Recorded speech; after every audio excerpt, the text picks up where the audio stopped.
এখন আমার জিজ্ঞাসা হলো, মানুষ যে মোবাইল, ল্যাপটপ, কম্পিউটার, হেলিকপ্টার, গাড়ি বাড়ি নিয়ে পাগল হয়ে আছে, কিন্তু আমার আল্লাহ বলছেন, বান্দা যে জিনিসগুলো নিয়ে তোমরা এত দেওয়ানা হয়ে আছো ওটা তো পৃথিবীর মধ্যে নামি দামি নয়। তাহলে নামি দামি কোনটা? আমার আল্লাহর কোরআন বলছেন সেটা লাকাদ খালাকনাল ইনসানা ফি আহসানি তাকবীম। টোটাল পৃথিবীর মধ্যে যা কিছু পাঠানো হলো এর মধ্যে সবচাইতে নামি, সবচাইতে দামি তার নাম হলো মানুষ। আল্লাহ আমাদের দিয়েছেন আক্কেল জ্ঞান হোশ, আমরা কাজ করছি হয়ে বেহোশ। আমরা মানুষ যখন নামি, মানুষ যখন দামি, সামান্য ৫,০০০ টাকা মোবাইলে যদি চিপ থাকতে পারে, এই মানুষ নামক মোবাইল এর চিপ আছে না নাই? টাকাটা তো স্বাভাবিক ব্যাপার। শুধু যদি বলি আছে, পাবলিক বলবে। আমজাদ হোসেন ছিল বিখ্যাত বক্তা এবং খুব ভালো আলেম। তার ছেলে আমাদের এখানে এসেছিল, ওয়াজ করেছে, অল্প হয়ে গেছে গল্প। তার জন্য এখন বলবো হাদিস, আগে বলেছি কোরআন। অবশ্যই প্রমাণটা নিয়ে নেন। ও মা, চাচি, খালা, শুনছো রাতের বেলা, কানটা করবে ঝালাপালা, তৈরি থাকো খালা।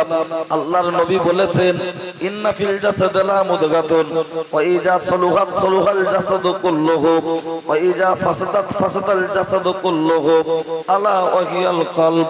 মানব দেহের মধ্যে এক টুকরো গোশতের পিণ্ড আছে, যেটার নাম হলো হৃৎপিণ্ড, আছে না নাই? ওইটার নাম হলো কলব, ওইটার নাম হলো মেমোরি কার্ড, ওইটার নাম হলো চিপ। ওইটা যার হবে কালো, তার তামাম জীবনটা বরবাদ হয়ে গেল। ওইটা যার হবে কালো, তার তামাম জীবনটা বরবাদ হয়ে গেল। এটা আমি বলি নাই, দয়ার নবী বলেছেন। ওইটা যার হবে সাদা, অসৎ পথে গেলে বিবেক দেবে বাধা।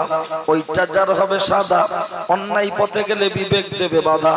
আর ওইটা যার হবে ফরসা, দিনের মজলিসে বসলে পাবে অনেক ভরসা।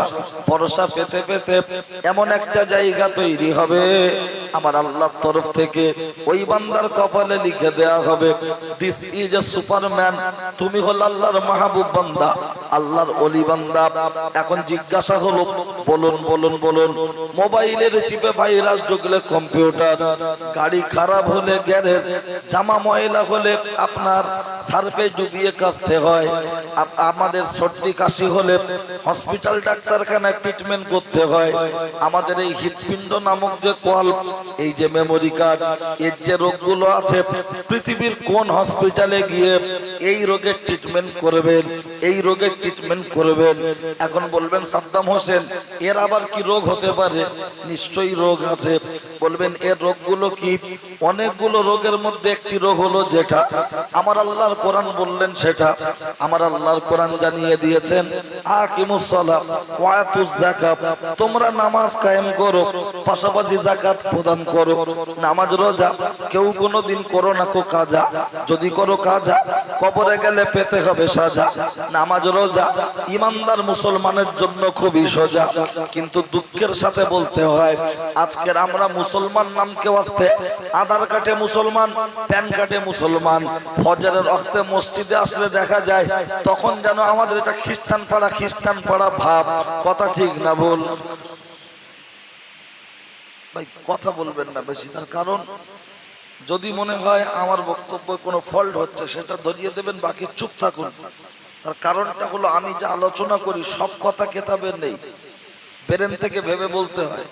এবার যদি আমার ব্রেনটা বারবার চঞ্চল হয়ে অন্যদিক হয়ে যায়, আমি বোঝাতে পারবো না, ওই টাইম পাস হয়ে যাবে, হালকাতা ক্যাসেট বাজার মতো, যে কোনো রকম সময়টা ম্যানেজ হবে।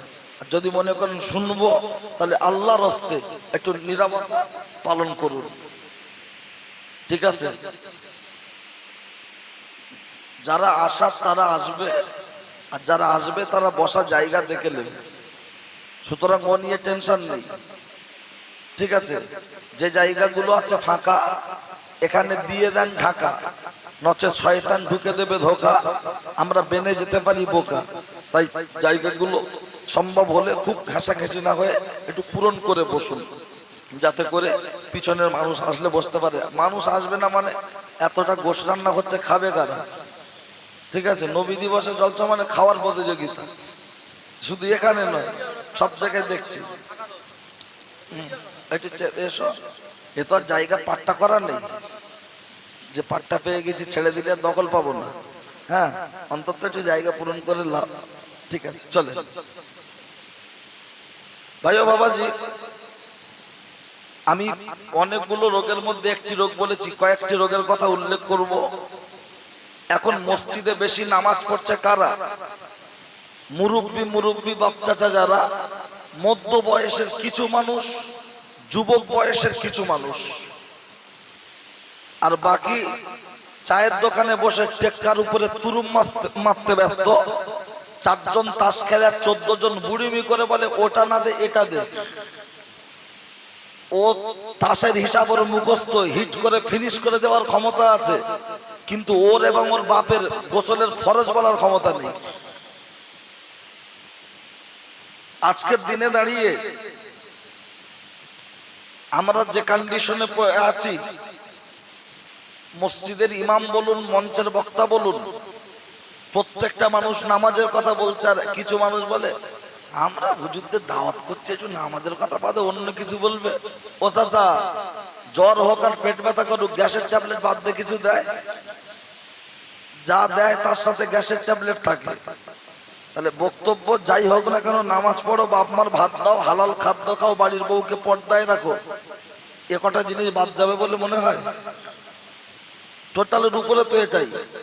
কই তুমি ঘর করছো কেমন, 2 তলা 3 তলা 4 তলা করছো, রডটা বাদ দিয়ে করো, সিমেন্টটা বাদ দাও দেন।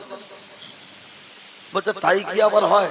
তাহলে ওখানে যদি বাদ না দিলে হয়, তাহলে এখানে নামাজের কথা বাদ দিলে হবে কি করে?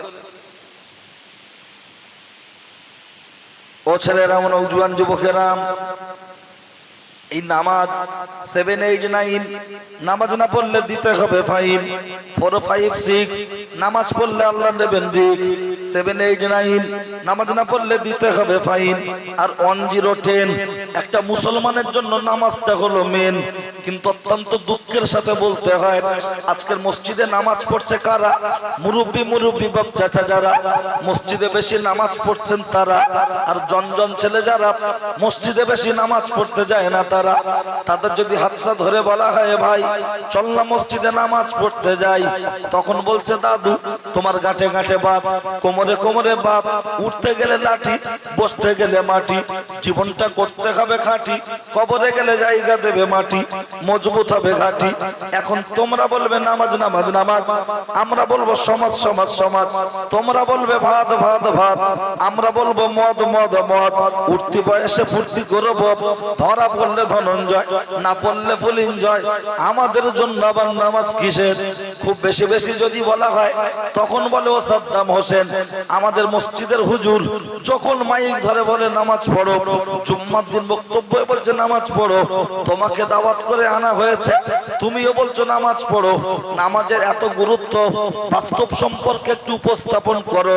আপনার বাড়ির পাশে ঘুটিয়ারি স্টেশন, বেদবেড়িয়া, তালদি, সোনারপুর, ক্যানিং সহ শিয়ালদা, হাওড়া, এদিকে আপনার সারা পশ্চিম বাংলার যত বাজার ঘাটে, সারা পৃথিবীর বুকে যত পাগল পাগলি ফকির শুয়ে আছে, লক্ষ্য করে দেখবেন কারা 2 হাত কাটা ও কিন্তু মুসলমানের বেটা, কারা 2 পা কাটা ও কিন্তু মুসলমানের বেটা, কারা চোখ ফাটা, কারা নাক ফাটা, কারার মাথাটা শিয়ারার মতো 3 কোনা, কারার মুখটা দেখবেন একটু বেঁকা। কিন্তু একটা মানুষ দেখাতে পারবেন যার মাথা নেই অথচ বেঁচে আছে। এরকম মানুষ কি কখনো দেখেছেন? তখন বলবে পয়াকার গল আমজাদ ভাইয়ের ছেলে। কেন? বলে মাথা ছাড়া কোনো মানুষ কি বাঁচতে পারে?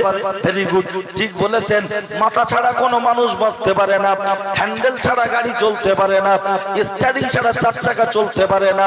শরীয়তের মাথার নাম হলো নামাজ। নামাজ নামাজ নামাজ ছাড়া মুসলমান পরিচয় থাকতে পারে না, নামাজ ছাড়া মুসলমান পরিচয় থাকতে পারে না।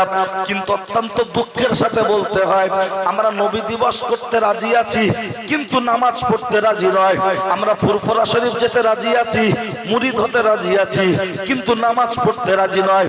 আমরা আজমি শরীফে জিয়ারত করতে যাচ্ছি 20 দিন বাসে করে, অথচ আপনার নিজের বউকে না নিয়ে বিনকে নিয়ে মাজার জিয়ারত করতে যাচ্ছে।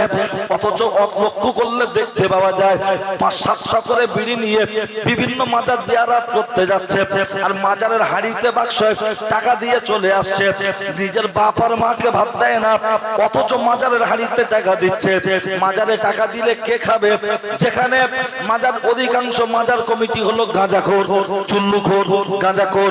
যে মাজারগুলো শিরক হয়, বেদাত হয়, যে মাজারগুলোতে উল্টো পাল্টা কাজকর্ম চলে, ওই মাজার কমিটির মধ্যে 10 জনের যদি নাম থাকে, তার মধ্যে 8.5 জন হলো গাঁজাখোর, নেশাখোর, মদখোর। তাহলে হুজুর কি বলেছে? আমি মারা যাওয়ার পরে আমার কবরের পাশে তোমরা এসো, আমার জিয়ারত করো, কবরটা জিয়ারত করে আমার মাজারের হাড়িতে টাকা দাও। না না না না না না, শুনে রেখে দেন, জেনে রেখে দেন, আজকের দিনে দাঁড়িয়ে যারা বাপ আর মাকে ভাত দেয় না, অথচ মুখে ফুরফুরা শরীফ জিন্দাবাদ দিচ্ছে, ও হলো পাক্কা চিটিংবাজ, ধোঁকাবাজ, চিটিংবাজ, ধোঁকাবাজ।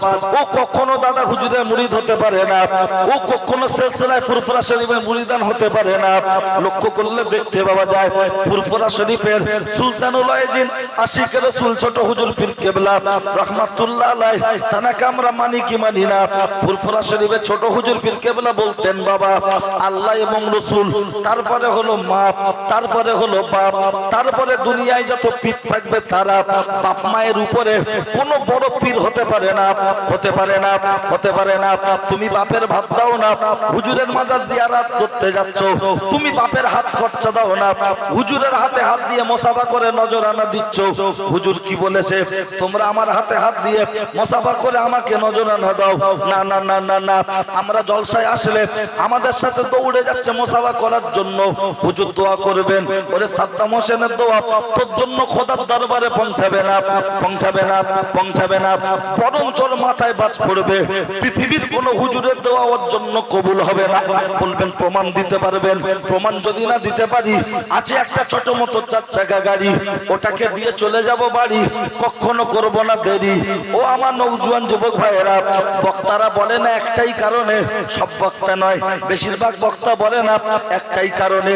কারণ আজকে লক্ষ্য করলে দেখতে পাওয়া যায় গ্রামে জলসা দেওয়ার জন্য যারা বেশি লাফালাফি করে, তার মধ্যে 70% হলো বেনামাজি, 70% হলো সুদখোর, তার মধ্যে 70% বাপ আর মায়ের সাথে ভালো করে আলাপ করে না। ওরা যদি আমাদের দাওয়াত করে আনে, বুকের উপরে বসে চোখে যদি ঠকা মারতে চাই, ও কি আর জীবনে আমাকে ভিটেই তুলবে বলে আর মনে হয়? ওই জন্য বলে না। কিন্তু মনে রাখুন, কি অসুবিধা লাগছে নাকি? ঠিক আছেন তো?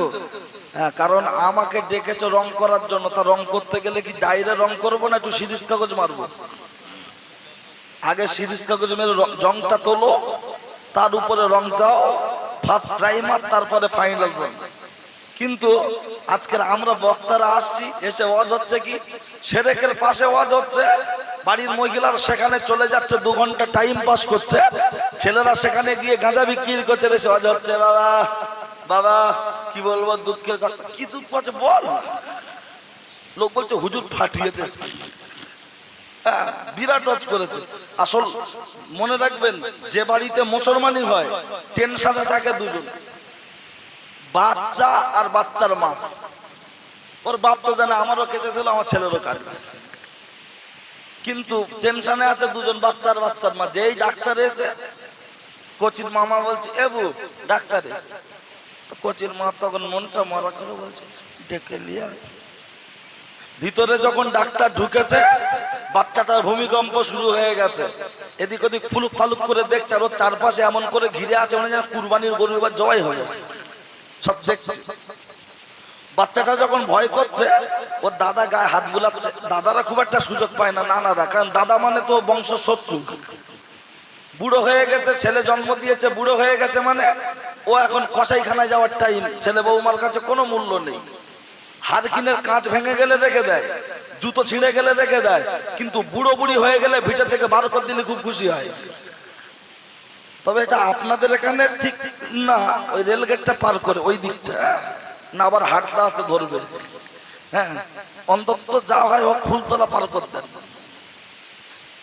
ভাই ও বাবাজি, সেই জায়গায় বাচ্চাটা যখন ভয় করে দৌড়ে পালাচ্ছে, নানা বলছে দাঁড়া, দাদা বলছে দাঁড়া, তো বাচ্চাটা খানিকটা দূরকে যে পড়ে গেছে, ওর নানা গায়ে ধুলো ঝাড়ছাড় বলছে লাগে একটুখানি পিঁপড়ে কামড়ানোর মতো, ভয় করছে কেন?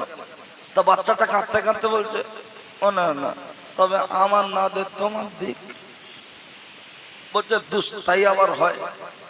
বাচ্চাটা যখন ভয় করছে, ওই বাচ্চাটাকে যেভাবে ভূমিকা নিয়ে ওর গার্জেনরা ওকে হাজামের সামনে হাজির করে, তখন কি গার্জেন মনে হয় না কসাই মনে হয়?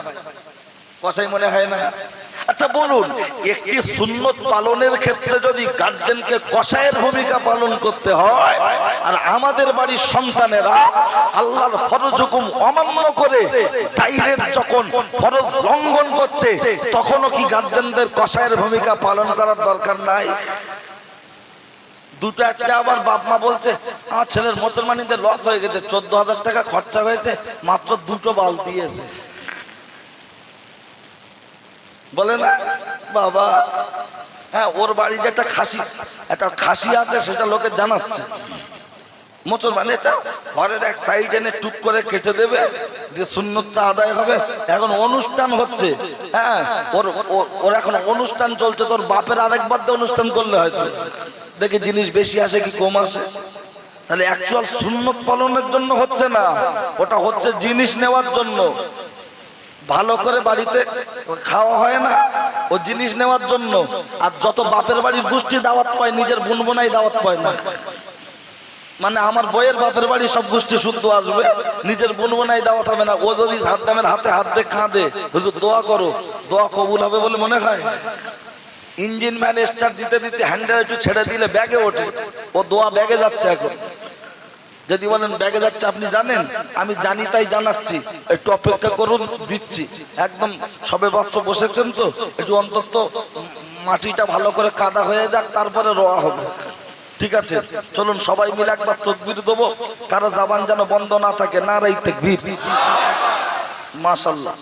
অন্তত এদিক ওদিক যারা আছে ওরা বুঝুক যে হ্যাঁ ওখানে সব রেডি আছে, কাবাব পরোটা হবে। ঠিক আছে, আল্লাহর নামে ধ্বনি, আর একটু আল্লাহর নামে ধ্বনি দেবো, কারো জবান যেন বন্ধ না থাকে। নারায়ে তাকবীর। ঠিক আছে, চল। ও ছেলেরা, নওজোয়ান যুবকেরা, আমি ওদিকে প্রমাণ দিচ্ছি পরে, আগে আর একটু এদিকে শুনুন কি বলছিলাম। 7, 8, 9 নামাজ না পড়লে দিতে হবে ফাইন।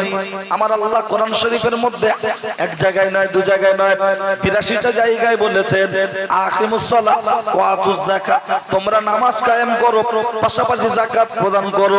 রেডিওয় খবর হয়, টিভিতে খবর হয়, যে খবর একবার বলে দেয় ওকে বলা হয় এমনি খবর, যে খবর দুবার বলে দেয় ওকে বলা হয় খাস খবর। নরেন্দ্র মোদী দখল করে আছে দিল্লির গদি, মমতা দখল করেছে পশ্চিমবাংলার ক্ষমতা। দিদি এবং মোদী দুজনে মিলে যদি বন্ধ রেখে দেয়, সারা পশ্চিমবাংলার সমস্ত দোকান বন্ধ হবে কি হবে না? মমতা ব্যানার্জি পশ্চিমবাংলার সব গ্রামে ভোটে জিতে নাই। বামফ্রন্ট যখন ক্ষমতায় ছিল সেও সব গ্রামে ভোটে জিতেছিল না। কংগ্রেস যখন ক্ষমতায় ছিল সেও সব গ্রামে ভোটে জিতেছিল না। তাদের কথা যদি দোকান বন্ধ রাখতে হয়, আমার আল্লাহ ওয়ালওয়ালদে আকাশে বাতাসে পাহাড়ে পর্বতে সমস্ত জায়গার ক্ষমতার মালিক আছেন না নাই? তাহলে আমার আল্লাহর কথা মতো দোকান বন্ধ রাখার দরকার আছে না নাই? বলবেন আমার আল্লাহ কি বন্ধ রাখতে পারে? নিশ্চয়ই। বলবেন হাই হাই, এ কি মৌলী সাহেব, এ তো 5G মৌলী সাহেব, এ আবার বলছে আল্লাহ নাকি বন্ধ রাখে। নিশ্চয়ই কোরআন বলছে আল্লাহ বন্ধ রাখে। আমি প্রমাণ দেবো। রেডিওয় দুবার খবর হলে যদি খাস খবর হয়, নামাজের কথা যখন 82 বার এসেছে, এটা আপনার আমার জন্য খাস খবর হতে পারে কি পারে না? এখন বলবেন সাদ্দাম ভাই, তাহলে আল্লাহ কোথায় বন্ধ রেখেছে? কোরআন শরীফে 114টি সূরা আছে, তার মধ্যে একটি সূরার নাম হলো সূরাতুল জুমআহ। ইযা নুদিয়া লিসসালাতি মিন ইয়াউমিল জুমআতি ফাসাউ ইলা যিকরিল্লাহ। যখন তোমাদের জন্য মুয়াজ্জিন মসজিদে আযান দিয়ে দিল, দোকানদার বিক্রি বন্ধ করো, খরিদ্দার কেনা বন্ধ করো, এটা তোমাদের জন্য হয়ে যেতে পারে হারাম। হারাম তারপরে বেচাকেনা খেলে হয়ে যাবে ব্যারাম, যা ভেলোরে নিয়ে চিকিৎসা করলে লাভ হবে না। মুয়াজ্জিন মসজিদে আযান দিচ্ছে, হাইয়া আলাল ফালাহ, চাষি চাষ রেখে নামাজের জন্য পালা, হাইয়া আলাল ফালাহ। ড্রাইভার গাড়ি ছেড়ে নামাজের জন্য পালা, হাইয়া আলাল ফালা, দোকানদার দোকান ছেড়ে নামাজের জন্য পালা। এটা আমাদের জন্য বন্ধ বন্ধ বন্ধ। এখন বলবেন সাদ্দাম হোসেন পার্টির তরফ থেকে যখন বন্ধ দেখে দেয় সমস্ত দোকান বন্ধ হয়, কিন্তু আমরা দেখেছি আমাদের কুলারির মোড়ে কুটিয়ারির বাজারে দুই ধরনের দোকান খোলা থেকে যায়। একটা হলো মিষ্টান্ন ভান্ডার আর একটা হলো মেডিসিন শপ। আমার আল্লাহ যখন বন্ধ দেখেছে সমস্ত দোকান বন্ধ হবে, কোন দোকান কি খোলা থাকবে না? নিশ্চয়ই দুটো দোকান খোলা থাকবে। ও নারী পুরুষ তোমরা সমস্ত কাজ ছেড়ে দাও, মেয়েরা সংসারের কাজ ছেড়ে নামাজের জন্য তৈরি হও। পুরুষেরা তোমরা ব্যবসা বাণিজ্য স্থগিত করে তোমরা নামাজের জন্য তৈরি হও। এটা তোমাদের জন্য বন্ধ বন্ধ বন্ধ। কিন্তু দেখবেন পার্টির তরফ থেকে যখন বন্ধ রেখে দেয় সমস্ত দোকান বন্ধ হয়, কিন্তু মিষ্টির দোকান খোলা থেকে যায়, কারোর কোনো আপত্তি থাকতে পারে না। ঠিক তদ্রূপ মুয়াজ্জিন মসজিদে আযান দেওয়ার পরে সবাই নামাজ পড়তে চলে যাবে। ছোট্ট 5 বছরের বাচ্চা রাস্তার ধারে দাঁড়িয়ে টিকিট খেলা করবে, ওর জন্য কোনো আপত্তি থাকতে পারে না না। বাচ্চাদের জন্য নামাজ ফরজ নয়। বলবেন লক্ষ্য করলে দেখতে পাওয়া যায় পার্টির তরফ থেকে যখন বন্ধ রেখে দেয় সমস্ত দোকান বন্ধ হয়, কিন্তু ওষুধের দোকান খোলা থেকে যায়, কেউ করে আপত্তি করতে পারে না। মুয়াজ্জিন মসজিদে আযান দেওয়ার পরে সবাই নামাজ পড়তে চলে যাবে।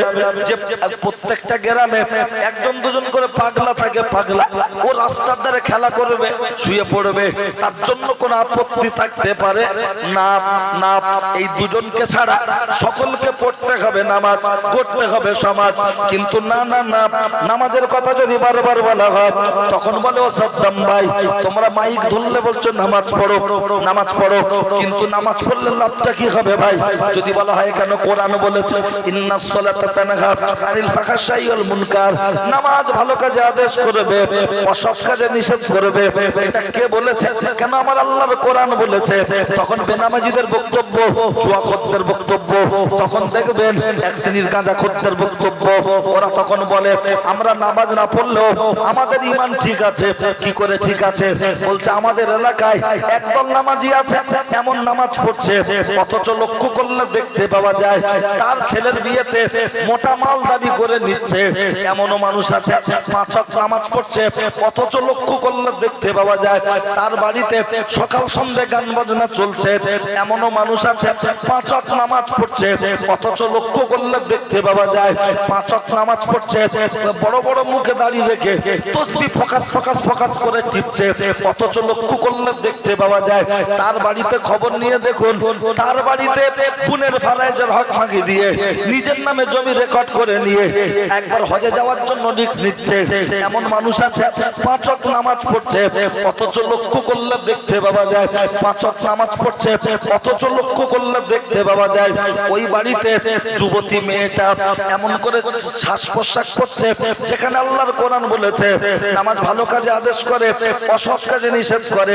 ওর বাপ যখন মসজিদে সেক্রেটারি, ওর বাপ যখন ক্যাশিয়ার, ওর বাপ যখন নামাজ পড়ছে, অথচ তার বাড়ির মেয়েটা যে পোশাক পরিচ্ছদ পড়ছে এখান থেকে এই পর্যন্ত নেট জাল, নিচের দিকটা চওড়া, উপরের দিকটা সরু, গায়ে দিলে মনে হচ্ছে একটা গাই গরু। রাসূলুল্লাহ বলেছেন মান তাশাব্বাহা বিকওমিন ফাহুয়া মিনহুম, তোমরা ইহুদিদের বিরুদ্ধে উচ্চারণ করো, অথচ মুসলমানদের বাড়ির মহিলারা, নামাজির বাড়ির মেয়ে, হাজী সাহেবের বাড়ির মেয়ে, মাওলানার বোন, মাওলানার মেয়ে, মাওলানার ভাইজি, তারা গ্যাং গ্যাং গ্যাং গ্যাং করে সিনেমার নায়ক নায়িকার পোশাক ফলো করে পড়ছে। ও সাদ্দাম হোসেন ওই লক্ষ্য করলে দেখতে পাওয়া যায় ওই বাড়ির মহিলারা যাদের একটু টাকা আছে 5 ওয়াক্ত নামাজ পড়ছে, অথচ চোখ আপনার কপালের ভুরুটা চেঁচে ঘুরে বেড়াচ্ছে। এরকম আজকের সমাজে চলছে কি চলছে না? মিশকাত শরীফে আমি পড়েছি এই বুড়ো চাচা হাঁস মুরগি যারা পোষে আঙুল কেটে চিহ্ন করা, যারা গরু পোষে তাদেরকে এই যে গরুর কান বা চামড়া কেটে চিহ্ন করা শরীয়তে কঠিন ভাবে নিষেধ। কিন্তু মায়েরা দেখেছি হাঁস মুরগির পায়ের যে পাতলা চামড়াটা হয় ওটা কেটে দেয়। কেন? যাতে এই বাড়ির হাঁসের সাথে ওই বাড়ির হাঁস যাতে মিশিয়ে না যায়। আর হাটের গরু নিয়ে যাওয়ার সময় গরু যাতে গুলিয়ে না যায় তার জন্য কান কেটে অনেকে এটা ওটা একটা চিহ্ন করে দেয়। আর ইদানিং করে দেখছি কিছু মানুষ নামীয় আপনার ছাগল, তারা দেখছি হাত কেটে নাম লিখেছে টিনা, রিনা, আবার ট্যাটু করছে। যে ছেলে ট্যাটু করে মসজিদে আল্লাহর ঘরে ঢুকবে, ওকে গলা ধাক্কা দিতে দিতে বার করে দেওয়া দরকার। বলবেন মসজিদ আমাদের দাদু জায়গা দান করেছে, সেই জায়গা আমাদের মসজিদ গলা ধরে বার করতে হবে মানে? যখন ট্রেনে বিনা টিকিটে যায়, টিটি গলা ধাক্কা দেয় না? তা টিটি যদি গলা ধাক্কা দিতে পারে, আমরা তো ট্যাক্স দিই, আজকে নাই টিকিট কাটিনি, বিনা টিকিটে গেলে টিটি যদি গলা ধাক্কা দিতে পারে, মসজিদের ইমাম টিটি, তুমি বেনামাজি, তুমি নামাজ পড়তে এসেছো, শরীর যদি পাখনা ঠিক করতে পারো, তোমাকে গলা ধাক্কা দিয়ে বার করে দেওয়ার পারমিশন আছে। কিন্তু আজকে লক্ষ্য করুন, আজকে সেই জায়গায় দাঁড়িয়ে, বর্তমান সময়ে দাঁড়িয়ে মুসলিম সমাজগুলোতে আমাদের বাড়ির ছেলেরা, ওর বাপ কিছু বলেন, ইমাম সাহেব কি বলবেন? ওর বাপ তো বোঝেই না আসলে। আজকের কন্ডিশন গুলো দেখবেন, এখানে ট্যাটু, এখানে ট্যাটু, হাতে এরকম জায়গায় কেটে সব এটা ওটা দেশে কি কালো হয়ে থাকে, ও মৃত্যু পর্যন্ত নাকি উঠবে না। অথচ ওটা যতক্ষণ না কেটে অপারেশন করে তুলবে, ততক্ষণ পর্যন্ত লাইফ টাইম ও পাক হতে পারবে না। তাহলে পাক যদি না হতে পারে, সে মসজিদে ঢুকবে কি করে? কুকুর না পাক, শোর না পাক, ও না পাক। আল্লাহ মানুষকে আশরাফুল মাখলুকাত, সৃষ্টি জগতে শ্রেষ্ঠ করেছে, তাহলে সে ওই অবস্থায় মসজিদে ঢোকে কোন লজ্জায়? ওর লজ্জা শরম নেই?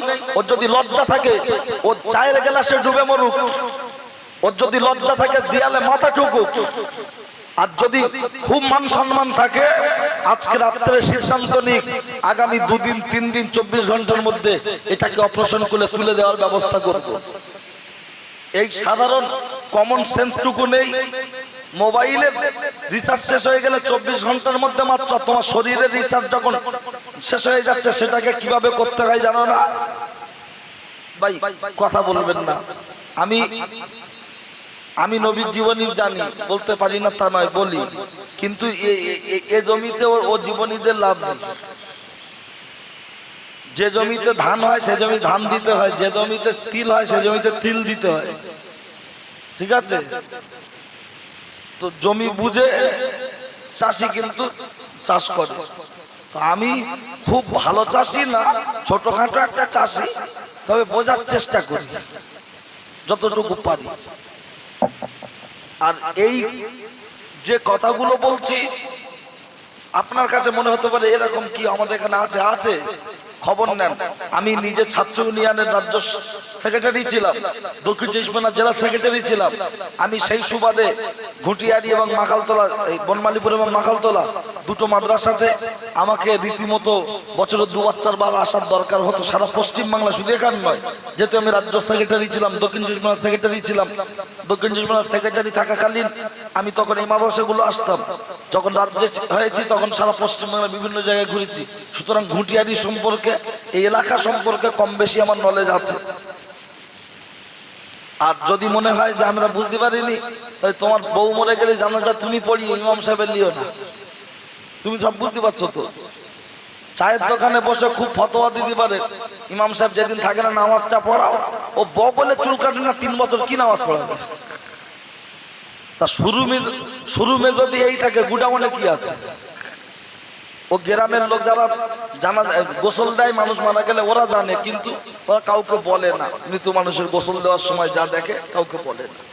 তা না হলে এমন ফেরেশতা আছে না, 5 লাখ টাকা দামের মোটর সাইকেল যাবে, 2 টাকাতে ব্যালেট কিনে পরিষ্কার করতে পারে না। ও আসমা ধাবাইকে টিফিন করে, 3 তলা বাড়ি, শোয়, এসি ছাড়া ঘুমায় না। কিন্তু ও যে কি যন্ত্র, যারা গোসল দিয়েছে ওরা জানে।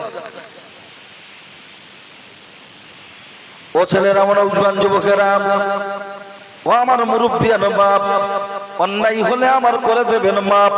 আমার নাম সাদ্দাম, আমার নেই কোনো দাম, কথাগুলো হবে টাইগার বাপ, শুনলে আসবে অনেক কাম, দিতে পারবো না আপনাদের সময়ের দাম। আমি যে কথা বলছিলাম, এই যে ভুরু চাচার কথা, বলুন আমার আল্লাহ সৃষ্টির ভিতরে কোনো কি ভুল থাকতে পারে? একজন ফকির রাস্তা দিয়ে হেঁটে হেঁটে যাচ্ছে আর বলছে, আল্লাহ তোর সৃষ্টির ভিতরে মনে হয় একটা জায়গায় ভুল আছে। কোথায় ভুল? বলছে আল্লাহ বট গাছ এত বড়, তার ফল দিলে একটুখানি, আর কুমড়ো গাছ এত দুর্বল, তার ফল দিলে 10 কেজি। এই কথা গবেষণা করতে করতে বট গাছের নিচে গরমে কষ্ট হচ্ছে, একটু বিশ্রাম করতে করতে ঘুমিয়ে পড়েছে। আর জোরে একটু হালকা জোরে বাতাস হয়েছে, একটা ডাল আর একটা ডালের উপরে ঠেকে একটা ওই বট ফল নাকের উপরে টাকাস করে পড়েছে। ঘুমটা ভেঙে গেছে, উঠে বলছে আল্লাহ তোর সৃষ্টি ঠিক আছে, যদি বট গাছের ফলটা বড় হতো কোন লাদেনের বাচ্চা এর নিচে এসে গরমকালে বসতে পারতো না, কিন্তু আল্লাহ তোমার সৃষ্টির কোনো ভুল নাই। আজকের মুসলমানদের বাচ্চা যাদের বাড়ির মহিলারা এরকম করে ভুরু চেঁচে ঘুরে বেড়াচ্ছে, ওদের স্বামীগুলো মেডিকেলে ফেলে টেস্ট করে দেখার দরকার পুরুষত্ব আছে না গেছে না হিজড়ে। কারণ আমি স্বামী, বউকে আমি বিয়ে করেছি, অথচ লক্ষ্য করলে দেখতে পাওয়া যায় আমাদের বাড়ির মহিলারা আমাদের উপরে কৃতিত্ব মর্দানি দেখাতে চায়। এই তো মুরব্বী বাপ চাচা গুলো বসে আছে, বয়স 65-70 বছর, মুখগুলো শুকিয়ে কিসমিস হয়ে গেছে, চোখে ক্যামেরায় খোলা, ছবি দেখতে পায় না, গাড়ির আপনার সকার ফেল, হাঁটুতে ব্যথা, কোমরে ব্যথা। এখনো বুড়ির সামনে যদি চোখ তুলে কথা বলে, বুড়ি ঠক ঠক ঠক ঠক করে কাঁপে। যৌবনে ভাটা পড়েছে, রূপ যৌবন শেষ, টেনিস মিটার জ্বলে গেছে, তারপরও স্বামী স্ত্রীর কি সুন্দর মহাব্বত। আর 27 বছরের বাবলু বউকে বইয়ের দিকে যদি একটু চোখ দেখায়, মুখের উপরে চোখ দিয়ে বলছে তুমি এরকম ঘেউ ঘেউ করছো কেন, মাথাটা নিচু করে কথা বলো। এর জন্য দায়ী হলো আমরা। পরে আসছি, লক্ষ্য করলে দেখতে পাওয়া যায় ও ছেলেরা, ও নওজোয়ান যুবকেরা সেই জায়গায় দাঁড়িয়ে লক্ষ্য করলে দেখতে পাওয়া যায় না না না না না, এই যে কন্ডিশনে এই যে ভুরু চাচা, এটা তো শরীয়তে নিষেধ।